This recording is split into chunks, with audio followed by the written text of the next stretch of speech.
What's up everybody, and welcome back to the channel. In today's video, we're going to take a look at this 2022 Dodge Challenger. Big shout out and thank you to Alta Auto Group for providing this awesome V8 muscle car for today's video. Definitely take a look at their website, linked down below. And the model that we're looking at today is the SRT Hellcat, finished off in Indigo Blue and had an original MSRP around $70,000. Underneath the hood of this SRT Hellcat, you're going to find a 6.2 liter supercharged 8-cylinder engine. This Hemi V8 pumps out 707 horsepower with 656 pound-feet of torque. It's paired to an 8-speed automatic transmission and sends all the power to the rear wheels. And with a curb weight around 4,400 pounds, this thing can do 0 to 60 in 3.8 seconds, quarter-mile time in around 11.4, and it'll top out at 203 miles per hour. And running on an 18.5 gallon fuel tank, this can still achieve 13 miles per gallon in the city with 22 out on the highway. Overall length is 197.5 inches with wheelbase at 116.2. Height is 57.2 with width at 75.7 inches. And you're also going to see a massive set of 6-piston Brembo brake calipers with slotted rotors up front and 4 pistons in the back. And then now moving to the exterior design of the 2022 Challenger SRT Hellcat. This is a very meaty car and it has that muscle car design all around. The color looks amazing out in the sunlight as well. If we take a look at these headlights, you can see the classic round design. You can see how they light up, and we have a really cool DRL with a projector beam. A ton of mesh all in the center to allow cooling to the radiators. We get the SRT Hellcat logo. On the driver's side, we even get a duct to feed cool air right into the air filter. You can see the body color coming down the center, and then another huge opening down low to provide maximum cooling to the V8. This is also going to get a huge splitter up front, finished off in black plastic. This does have the packaging from the manufacturer, which are 100% removable, which is recommended to do once you take delivery. And then if we make our way to the hood, you can see these massive nostrils up on top. The one on the driver's side also feeds more cool air right to the air filter, and you can see the raised portion behind them. The Challenger is certainly the definition of a muscle car, and it looks so awesome up front with all these sharp lines. If we move our way to the side profile, you're going to see a lot of very flat lines and a prominent one going through the entire side profile. You can get a good look at the massive Brembo brake calipers. They look really nice contrasting with the blue. And then we get 20-inch wheels in all 4 corners, finished off in a satin black with a 5-spoke design. Then you can see how the front splitter cuts its way towards the front fender with a really sharp body line all around it. We get the Hellcat logo on the back side of the front fender, and you can see just how smooth the side is. This also gets a set of body-colored door handles and body-colored mirror caps, and then all body-colored for the roof. You can see black for the B-pillar. Then as you make your way to the side profile, I love the proportions of the Challenger. It just has that retro vibe to it. It's a pretty large car, especially for being just a 2-door, but you can see how all the proportions come together, and I just really like how flat the sides are. You can see how it bulges out towards the rear. Then as you make your way to the rear end, you can see the all body color for the top of the trunk, and then the satin black rear spoiler. We get the SRT Hellcat logo, and a really cool design for these LED taillights. There's all gloss black in the center. We have a trunk release button as well as a backup camera. You can see Dodge written out. Then nice sharp lines all throughout the lower portion of the bumper. This also gets a massive black plastic material rear diffuser with parking sensors. You can also see the dual exhaust with the massive square tips. Then we even get a black design for the fuel cap over on the driver's side. So there's a good look at the exterior with the performance specifications on the SRT Hellcat. This color combination and everything, this is a really good looking car. It's gonna be pretty exciting to drive it. So we now have the key, the red key at that, and you can see the SRT Hellcat logo on one side. We even get remote start. So if I go ahead and lock it and then double tap, let's hear the Hemi start up. Ooh, nice and meaty as you would expect. Ooh, then going ahead and shutting it off. So then keeping the car locked, all I have to do is grab the door handle and lift it up, and we can check out this interior. This SRT Hellcat features a black interior with fabric along the seats. You're also going to see a gunmetal trim color. Moving to the door panel, finished off in black, we have black fabric for the insert, and then smooth black leather on the armrest with a little bit of padding, contrast stitching, as well as your grab handle. Then we get your window controls, lock and unlock and mirror controls, a little bit of storage down below with a black chrome handle, and then a little bit more storage in the back. Moving inside, we get a little bit of power controls for forwards and back. You can also see the lumbar and then your recline lever. I really like the bright white on the stitching, and you get a little bit of stitching on the side bolsters. Really cool retro theme for the inserts on these fabric seats. And then massive bolsters coming up. we get the SRT Hellcat logo, as well as more of the white stitching. Spinning around, we get a black leather steering wheel with perforated leather on the sides and that dark trim. And then now inside the Hellcat, keeping my foot on the brake, we can go ahead and fire it up.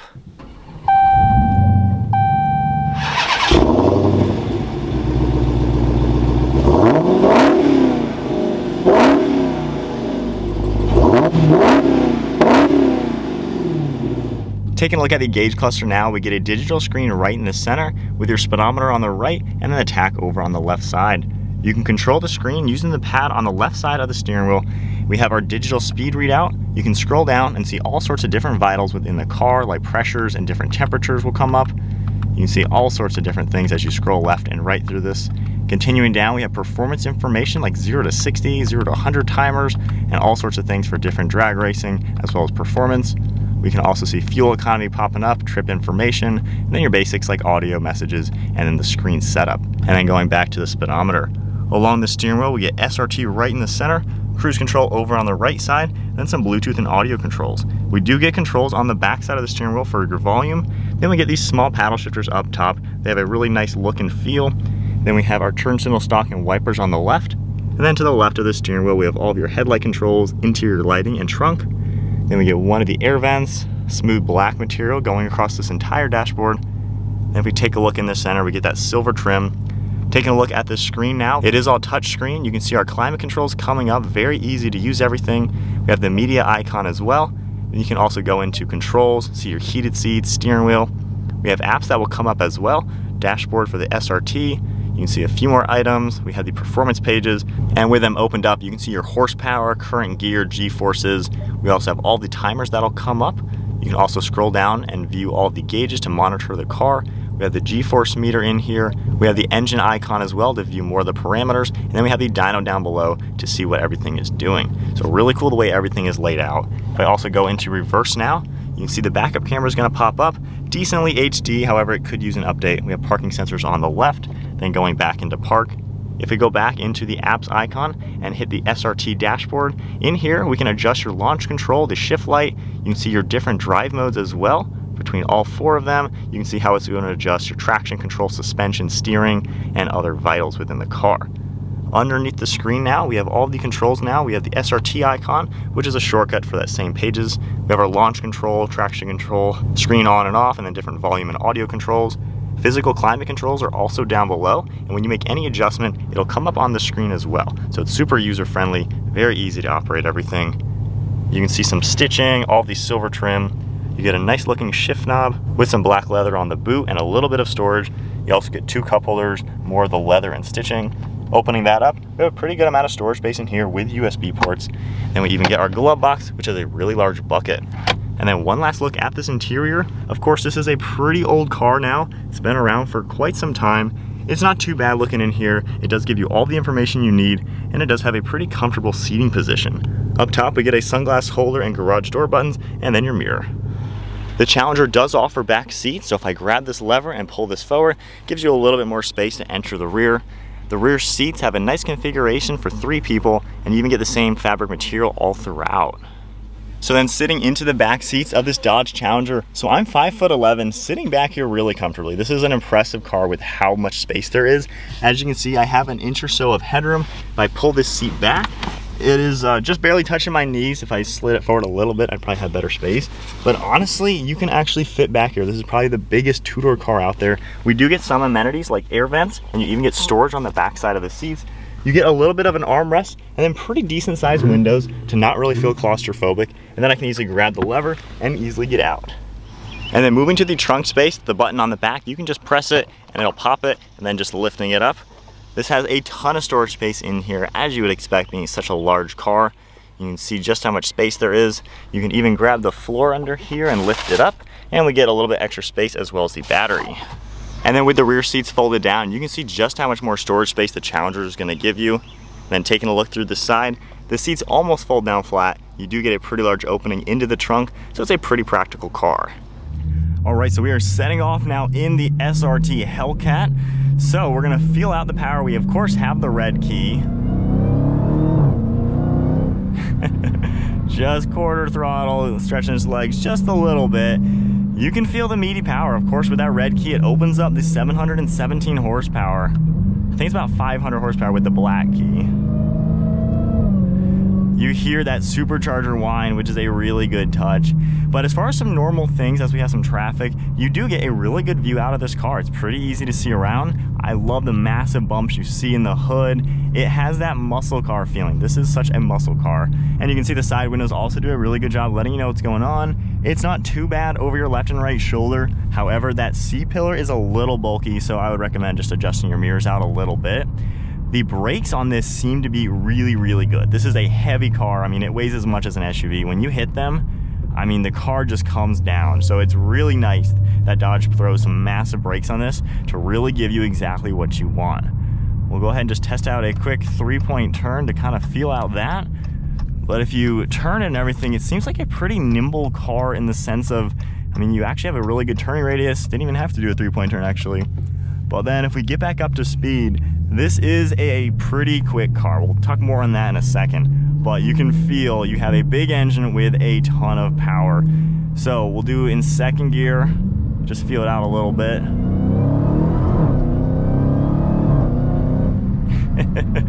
I mean, it gets up to speed really nicely. It's such a smooth power delivery and it's instant throttle response. And I love the transmission. It kind of hits you in the back a little bit. It gives you that drama.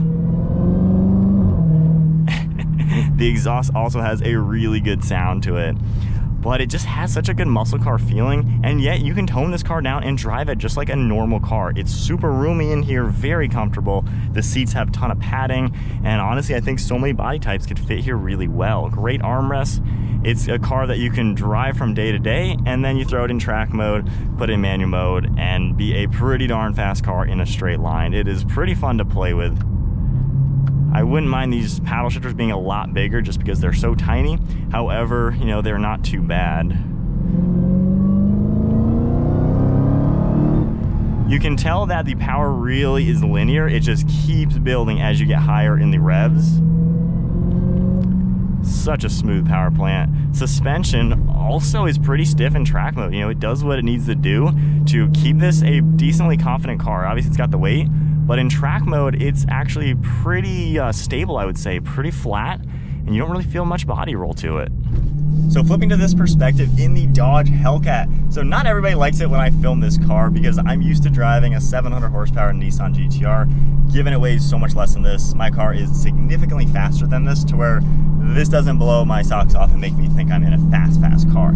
However, with the red key, feeling it out, it is a pretty peppy car, and I'm actually enjoying this way more than I thought. I recently filmed a Scat Pack with a shaker hood, and that surprised me.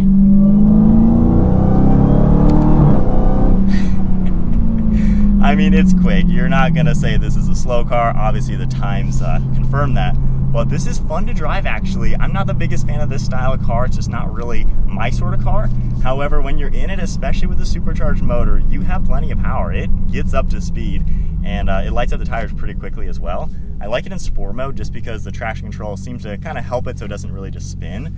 But it's a cool concept. You know, this car is so much different than other muscle cars. You know, if you look at a Mustang and a Camaro, those have much more sports car aspects to them. This has that old school muscle car to where it's just a raw, straight line, big motor, big power type of car, and it drives very different. I like how it just kind of gives you a different sense. Gosh, it's quick. And the crazy thing is, so from my perspective, of course, if you were to tune this up, do a smaller pulley, full exhaust, maybe a slightly upgraded air intake and E85, this would really be fast with 1,000 horsepower, and it's easy to do that on this type of car. So from a roll, it's not that impressive from there. You know, lower RPM acceleration, you got to use the engine. You know, superchargers, you got to build the power because they're very linear, like a naturally aspirated engine. But you still get that low end torque, which is fun to play with. I love the sounds too.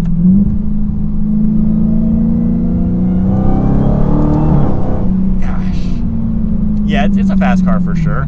It's just when you compare this with other cars with 700 horsepower, this is the big boy of the group. You know, it just weighs so much to where it needs this power to actually be a fast car. If you take the supercharger off, just the Scat Pack, they're not fast cars. They are really quick, well-balanced cars, I would say. But then if you even tone it down to an RT, it's just missing so much performance, I think.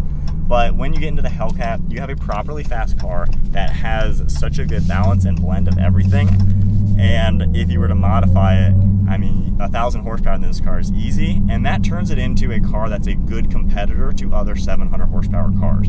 Obviously, it needs 1,000 horsepower to compete there just because it weighs as much as a pickup truck. You know, if you look at a McLaren 720S, a full bolt-on E85 Nissan GTR, or maybe a supercharged Lamborghini Huracan, you know, 800 horsepower, one of those, this thing is just so heavy. That's kind of the downfall, and that's my complaints with these cars. I think if you're buying this, you're not really caring that it's not a nimble, pinpointy, lightweight sports car. You want that muscle, and that's what this car gives you. And I am enjoying driving. I think it's pretty cool. We're in second gear. It's fun. It is a fun car. So other times when I have maybe not said the nicest things about these, it is fun to drive the Hellcat, even if you just get the Scat Pack. They're fun cars.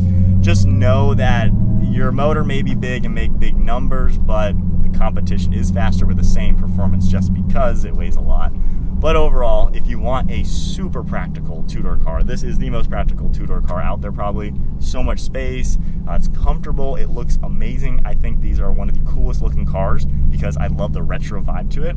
I think once they update the interior, this is going to be such a cool car. Already is a cool car, but once they update the interior, this will be right on par with modern technology and stuff. But yeah, SRT Hellcat with the red key. Fast car for sure, fun to drive. Only real complaints, it could use some updating, and if you really want to say you have a fast car, do some mods, get it to 1,000 or at least 900, and then you'll really beat some competition. But overall, this was definitely a fun car to drive. If you enjoyed the video, give it a thumbs up and hit that subscribe button. And then big shout out to Alta Auto Group for providing this car for today's video. I'll have their website linked below. I'll see you guys in the next video.